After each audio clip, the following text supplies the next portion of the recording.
सबैलाई धेरै धेरै धन्यवाद है तपाईँ यो एकबद्धताको लागि यो सहयोगको लागि म सरस्वती श्रेष्ठ केशव श्रेष्ठको श्रीमान हुनुहुन्छ तपाईँहरू सबै पत्रकार हुनुहुन्छ तर यहाँ पत्रकारको श्रीमती अथवा कोही पार्टनर त कोही हुनुहुन्न आधा त पत्रकारिताको त्यो टेन्सन छ नि तनाव त्यो हामीले नै बिहोरिराखेको हुन्छ त्यो तपाईँहरू सबैको परिवारलाई पनि थाहा होला होइन अब एउटा अनि पत्रकारिता गरिसकेपछि अब कुनै चाहिँ कम्प्रोमाइज गरेर कुनै चाहिँ त्यो गरेर बस्ने कुरा पनि आउँदैन होइन अब हिजोको घटना के भएको थियो भने 8 बजेतिर हामी खाना खाएको थिएनौँ खानासाना तयार थियो हामी एकछिन डुलेर आउँ भनेर यसो बाहिर निस्केको बाहिर 6वटा गाडी 50जना जति पुलिस रहेछ च्याप समातिहाल्यो होइन अनि मैले के भनेको भने त्यो पक्राउ पुर्जी दिनुहोस् पक्राउ पुर्जी पनि दिनुहोस् अनि त्यसपछि खाना पाकिराखेको छ खाएर लैजानुहोस् न त जाम घर भनेको घर जान मिल्दैन भनेर मान्दै मानेन खानै नखाइकन यतिकै दगुरायो है अनि त्यसपछि म यहाँ परिसर आएँ परिसरमा एकछिन भेटघाट भयो कि अनि मैले यसो उहाँको सामानको यताउता अनि यतिकै बेला हामी सुत्ने तर्फरमा थियौँ 1:30 बजे राति घन्टी बजेको र हेरेको त यसो हेरेको 4-5 जना पुलिस देखियो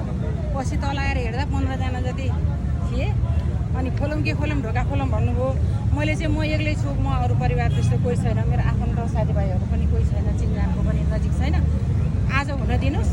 भोलि आउनु होला तपाईँहरूलाई विश्वास लाग्दैन म भाग्छ भन्ने लाग्छ भने एउटा पुलिस पछाडि त्यहाँ अगाडितिर बाटोमा राखिदिनुहोस्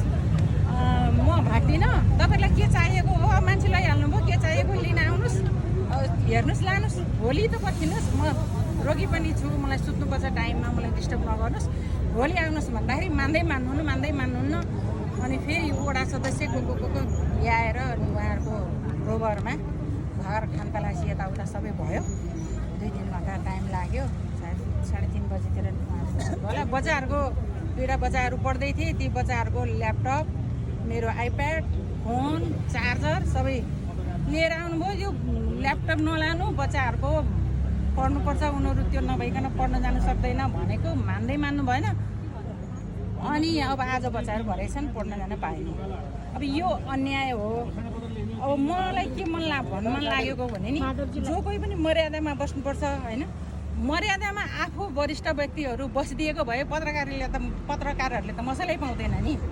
उहाँहरू चाहिँ मर्यादामा बस्न नपर्ने उहाँहरूले जे गरे पनि हुने जसलाई जसो गरे पनि हुने अनि पत्रकारले यस भयो है यो ठिक भएन भनेर भन्न चाहिँ नपाइने यो चित्त बुझ्ने कुरा होइन यही कारण अरू केही होइन मेरो श्रीमानले कसैलाई लुटेको पनि होइन पिटेको पनि होइन ठगेको पनि होइन उहाँहरूको अनेक तरकिब काम नलगाएपछि तपाईँले थाहा पाउनु भयो होला पैसा र रक्सीको कुरा पैसा र रक्सी अफिसमा ल्याएको बेलामा म अफिसमै छु हामीले हेरिराखेको छु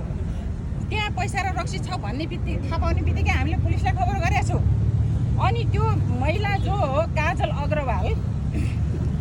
यो सबै कुरा पत्ता लाग्यो ट्याक्सी ड्राइभर पत्ता लाग्यो सबै कुरा भयो केस अगाडि बढ्यो केस अगाडि बढेपछि अनुसन्धान अगाडि बढेपछि तिर सोचियो उहाँहरूतिरै अहिलेका सरकारहरूतिर है त्यो भएपछि उहाँहरूले चाहिँ तुरुन्त यो चाहिँ अनुसन्धानलाई रोक्नु भनेर रोकाउनु भयो हिम्मत छ भने काजल अग्रवाललाई पक्रेर देखाऊ झिकाएर देखाऊ अनि त्यसमा फसाउनु सकेन फस्न आफै फस्ने आयो ताल अनि त्यसपछि के गर्ने भन्दा अनेक प्रपञ्च कहिले एआई बनाएको छ हाम्रो फोटो एआई बनाएर छ त्यो पहेँलो सर्ट लगाएर त्यो जुन देखाएको छ त्यो फोटो पहेँलो सर्ट किन्ने मान्छे नै भयो त्यो फोटो खिचिदिने मान्छे नै भयो अनि जमेबाङ्गा टिङ्गा गरेर राखेको छ उनीहरूले त्यसो गरेर राख्ने हामीले चाहिँ जे हो उसले फेसबुकमा राखेको फोटो चाहिँ समाचार एउटा व्यक्ति जो चाहिँ अब पब्लिक फिगर भइसकेपछि उसको समाचार निस्किने कि ननिस्किने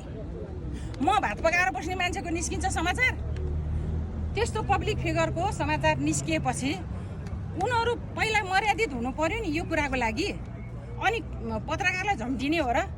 रातको रात भोलि लिन आए पनि हुन्थ्यो भागेर हामी कहाँ जान्थ्यौँ र भागला अहिले नै उ गर्ला जस्तो गरेर त्यसरी चाहिँ काठमाडौँ परिसरमा चाहिँ जबरजस्ती लिएर आयो एकजना मान्छे लिनलाई 6वटा गाडी 50वटा काठमाडौँ प्रहरी यो शक्ति देश बनाउनेमा लगाउन देश बनाउन आएको होइन उनीहरू त्यसकारण हामीलाई अन्याय भएको छ किशोरजीलाई अन्याय भएको छ एउटा पत्रकारमाथि अन्याय भएको छ तपाईँहरू पत्रकार साथीहरूले जुन सहयोग जुन चाहिँ एकबद्धता देखाउनु भयो त्यसको लागि धेरै धेरै धन्यवाद है। म धेरै भाषण गरेर हिँड्ने मान्छे होइन, बोल्छु के भयो भने ल है माफ गर्नु होला। एकदम धेरै धन्यवाद।